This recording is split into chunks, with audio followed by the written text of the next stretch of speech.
That explosion threw me about 5 meters, but took off my left leg above the knee, left arm below the elbow, took off 80% of the right buttock, all of the right hamstring, 4 inches of sciatic nerve, and a number of broken vertebra, ribs, and various other injuries.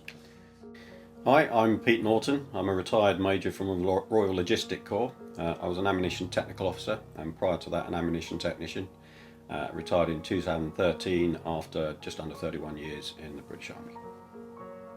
On the 24th of July 2005, we were tasked out to the scene of a very large explosion, which had unfortunately completely destroyed a Humvee and killed the 4 American occupants of it.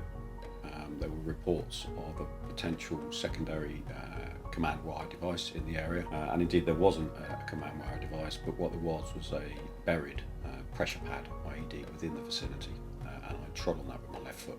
I knew that from my own experience of having attended lots of incidents and bombings and seen the results of those, that the effect on me wasn't going to be good. I didn't need to look at it, and couldn't really see much because it was dark. There's a lot of dust anyway.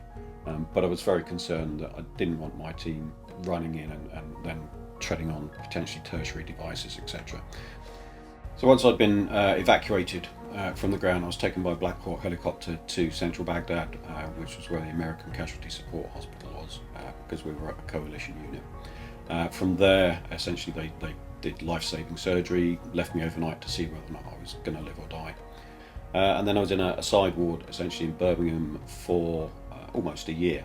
And in the early phase of that, about 3 weeks in a coma, and sort of almost daily or every other day into surgery to debride, clean wounds, remove dirt, shrapnel, etc. To be honest, over the years I've forgotten how many operations.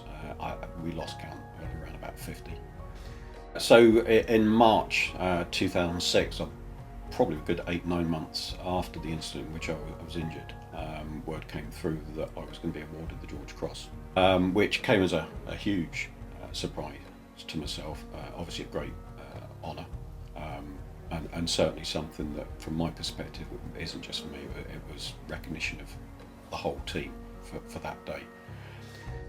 Yeah, I think the membership of Blesma are actually quite a good community, and when you do get out on various events together, there's a real bond between the membership, and that they're all really good at helping each other. And for me, the things like the Breckenridge skiing, or particularly the photographic trips, have been really good, where membership take part, they help each other, they teach each other, they learn from each other, and that's both in terms of the sort of activity that you're doing, be that photography or whatever, or also just general life, telling you each other about tricks and tips with prosthetics, or where to go for things and how to get help. It's a really good, strong community.